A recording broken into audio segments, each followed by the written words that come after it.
In today's world, especially the Western world, though people claim to be Christians, very few are actually practicing Christians.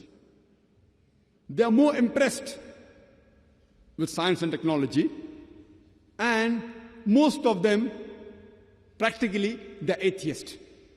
They do not believe in God. So how will you do dawah to them? If I meet an atheist, and if he tells me that there is no God, the first thing I'll do is, I will congratulate him. You will wonder, why is Zakir congratulating an atheist? The reason I will congratulate an atheist is because most of the non-Muslims, they are non-Muslims because of the parents. Most of the human beings, they follow their parents blindly. He's a Christian because father is a Christian. He's a Hindu because father is a Hindu. Many Muslims are Muslims because their father is a Muslim. This atheist is thinking. His parents may be religious, but he's thinking. He does not agree in the gods which the parents worship. So, he says there's no God. And the reason I congratulate the atheist is because he has said the first part of the Islamic Shahada, La ilaha, there is no God. So half my job is done. The only thing I have to do is illallah, which I shall do inshallah. See, the atheist, as I told you, Surah Al-Imran chapter 3 verse 64 is the master key for dawah. Ta'ala ila kalmatin sawa'in bayna bainakum. Come to common terms as between us and you. There are many Muslims who ask me that what is the commonality between the atheist and the Muslim? I said the first part of the Islamic Shahada, La ilaha. There is no God. Because half my job is done. To another non-Muslim who believes in a God, first I have to prove to him that the God he's worshipping is wrong. And then I have to talk to him about Allah subhanahu wa ta'ala. Here, half my job is done. He has already said, La ilaha, there is no God. Only thing I have to do is illallah, which I shall do inshallah. Now, most of these atheists, as I told you, they have become atheists because they believe in science and technology, which they feel is so advanced, and they become atheists. And after congratulating him, I ask him a question. That suppose there is an equipment, there's an object, which no one in the world has ever seen, no human being has seen. If it is brought in front of you, and if the question is asked, that who will be the first person who will be able to tell you the mechanism of this equipment, of this object? If I ask this question to an atheist, that an object or an equipment which no human being has ever seen in this world, if it's brought in front of that atheist, and if he's asked the question that who will be the first person who will be able to tell you the mechanism of this equipment, what reply can he give you? What reply can he give you?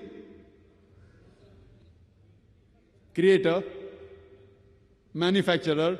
Some may say creator, some may say manufacturer, some may say producer, some will say inventor. Whatever they say, it will be somewhat similar. Just keep it at the back of the mind.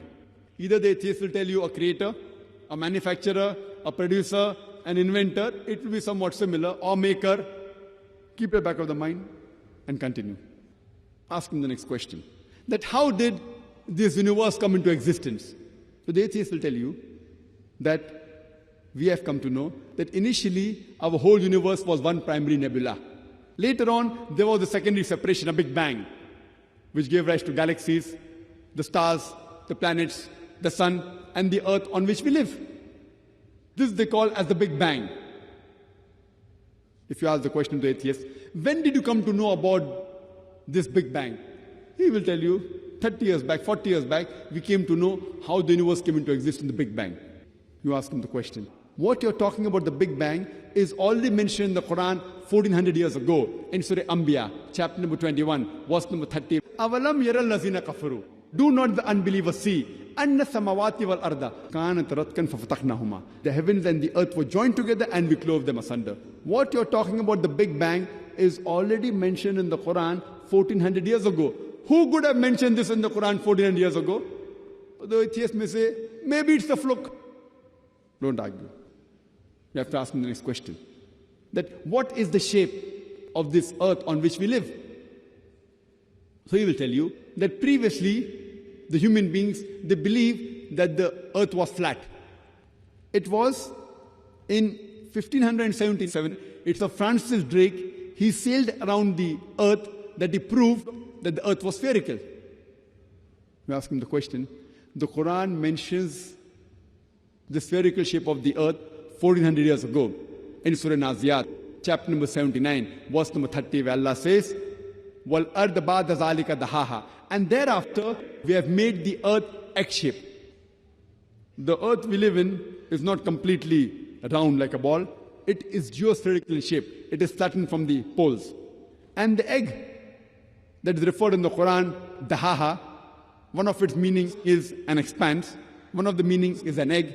It specifically refers to the egg of an ostrich. And if you analyze the shape of the egg of an ostrich, that too is geospherical in shape. Imagine, the Quran speaks about the geospherical shape of the earth 1400 years ago.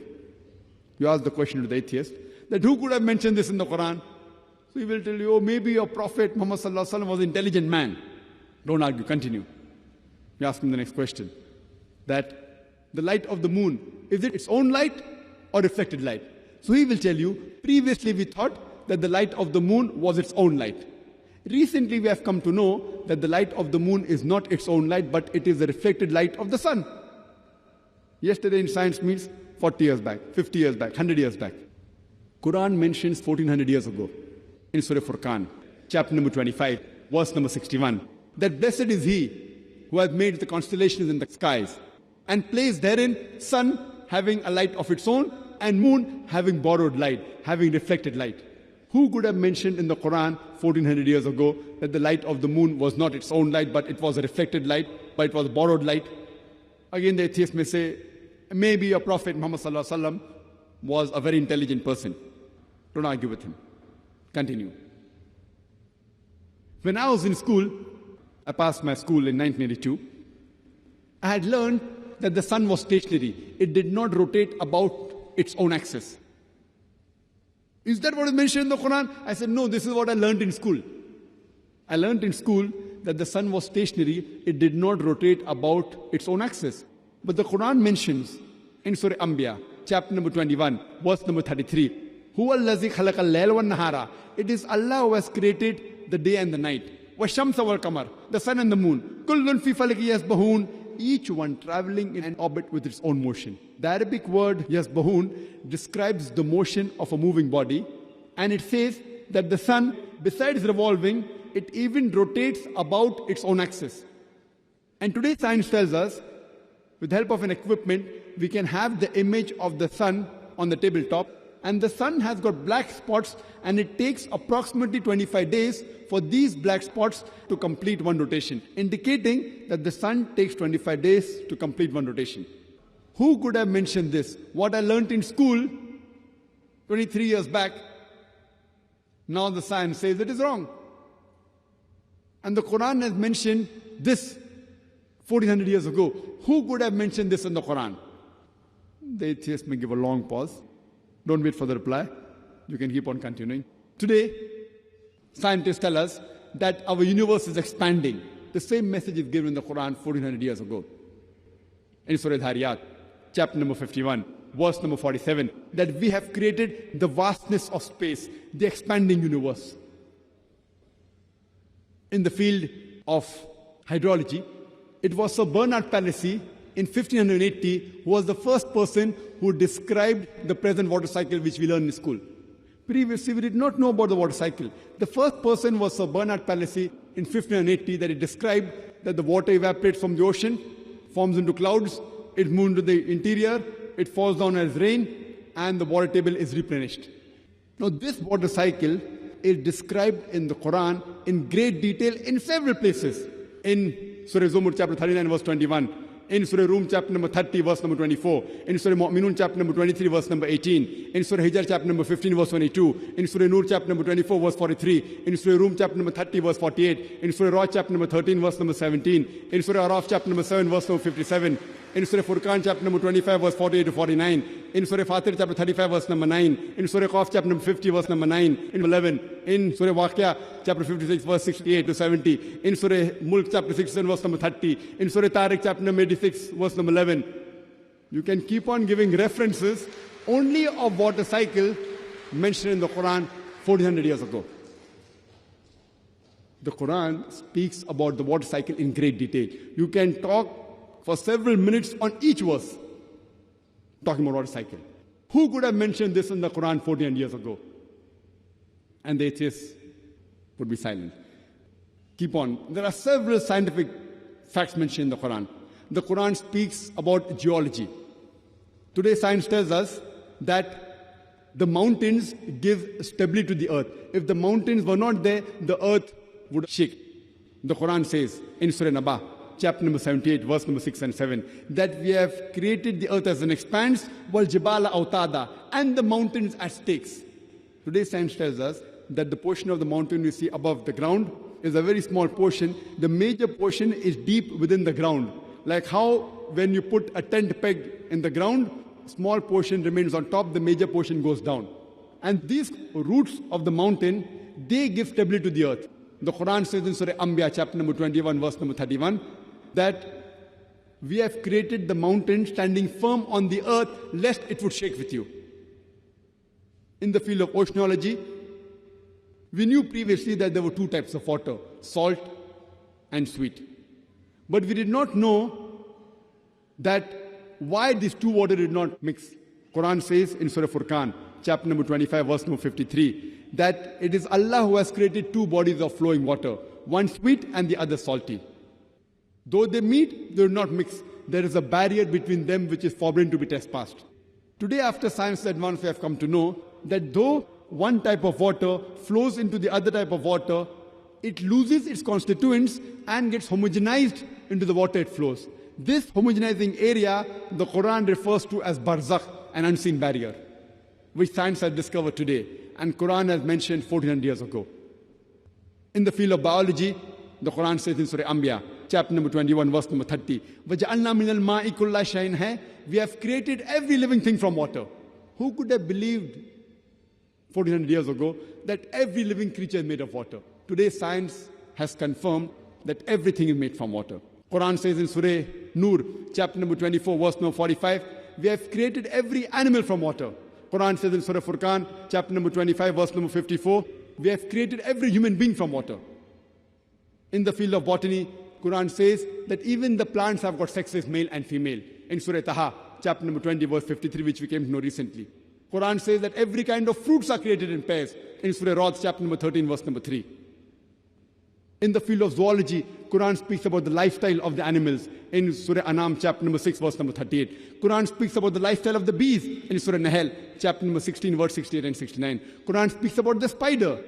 In Surah Ankabut, chapter 29, verse 41. About the ant in Surah Namal, chapter number 27, verse number 17 to 18. And all these aspects of the spider, of the ants, of the bees, we have come to know recently, and Quran mentions in detail 1400 years ago. Who could have mentioned this?